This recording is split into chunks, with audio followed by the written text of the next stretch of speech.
Olá, queridos alunos, pais e responsáveis. Bem-vindos a mais uma aula de História. Comigo, professora Jéssica Fazanha, para as turmas do quinto ano A e B. Vamos aprender sobre o passado para valorizarmos ainda mais o nosso presente. Prepare-se para começarmos nossa aula. Se você ainda não organizou o seu material, pause esse vídeo. Você vai precisar, primeiro, do seu livro módulo 2. Segundo, de um lugar calmo e tranquilo para realizar as tarefas. Terceiro, esteja com seu estojo sempre à mão. E quarto, preste muita atenção na aula, ok? Hora da correção. Corrija com atenção. Iniciamos a nossa aula com a correção dos exercícios da aula passada. Espere este momento de correção para só depois disso tirar a foto da atividade já corrigida por vocês e enviar por e-mail para a minha conferência, ok?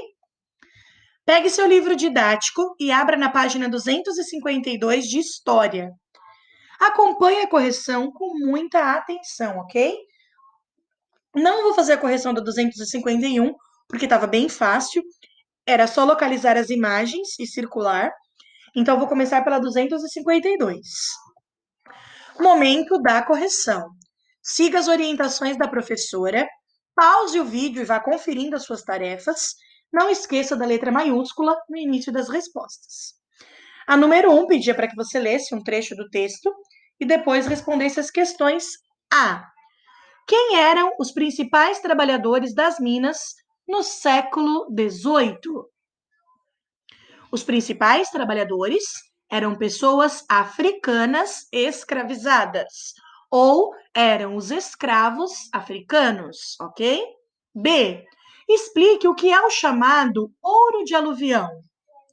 Ouro de aluvião é o ouro encontrado nos leitos dos rios. É o ouro misturado ao cascalho. Letra C. Na extração do ouro de aluvião, qual era o instrumento utilizado para separar o ouro das outras substâncias? E quem introduziu esse instrumento no Brasil? Então, o instrumento era a bateia, introduzida no Brasil pelos africanos. 2. Qual era a condição de trabalho das pessoas escravizadas nas minas? As pessoas escravizadas estavam sujeitas às longas jornadas de trabalho em condições precárias. As condições eram ruins. Então, qualquer resposta que tenha essa mesma linha de raciocínio está correta. Lembrando que esse tipo de resposta dissertativa, que é quando você precisa escrever, não precisa estar idêntica à minha. Precisa estar no mesmo sentido, ok? Muito bem. Depois disso, nós fomos lá para a página. Essas outras são todas no caderno que eu irei conferir, ok? Todas as outras respostas sobre os impostos, o roteiro de entrevista, esses eu farei a correção apenas por e-mail, porque envolve muitas questões pessoais. Então, feita a correção da aula passada, vamos iniciar a aula de hoje sobre o Barroco Mineiro. Página 250 até a página 261 do livro didático. O Barroco Mineiro é considerada a primeira expressão artística brasileira. Ela tem origem europeia, mas foi aqui no Brasil que ganhou características próprias. Foi aqui, por exemplo, que ela ganhou cores fortes e a representação de anjos. Trata-se da nossa arte. Mesmo em meio a tanta luta, a tantas descobertas, a busca por riqueza, pessoas se dedicaram à arte e escultura, porque a arte sempre foi uma forma de expressão. Patrimônio cultural brasileiro. As obras do Barroco Mineiro fazem parte do nosso patrimônio cultural e nos ajudam a compreender melhor a situação do período colonial. Quando a Unesco declara que determinada região é patrimônio cultural da humanidade, aquele lugar deve manter suas raízes, precisa manter suas características, tem que guardar a história. Então, não pode fazer reformas que modifiquem a estrutura. Por quê? Porque aquele local guarda uma história. Então, quando a Unesco declara que aquela região é patrimônio cultural, ela tem que ficar daquela forma para sempre. porque sempre que a história for contada, aquele exemplo será dado e lá estará igual como era antes, ok? Nós vemos na página 258 e 259 alguns bons exemplos disso.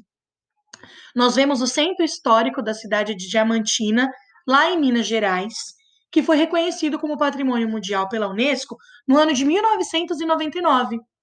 O centro da cidade inclui diversas construções do período colonial, cuja arquitetura foi influenciada pelo barroco mineiro, como a Igreja de São Francisco de Assis.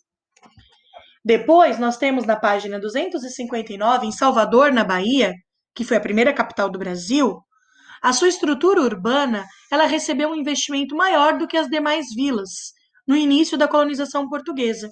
O Centro Histórico de Salvador foi reconhecido pela Unesco desde 1985. Então, o Centro Histórico, ele mantém as construções da época, porque guarda uma história. Também tem o Centro Histórico da cidade de Goiás, que também entrou para a lista da Unesco no ano de 2001. Por isso, a sua preservação é tão importante, pois guardam a nossa história. Vamos às atividades. Vocês precisam ler atentamente as manchetes da página 260. São 3 manchetes, então leiam direito os títulos, leiam mais de uma vez para entender, para depois responder as questões. As questões A, B e C têm a ver com o que nós acabamos de estudar e a ver com as três manchetes que estão na página.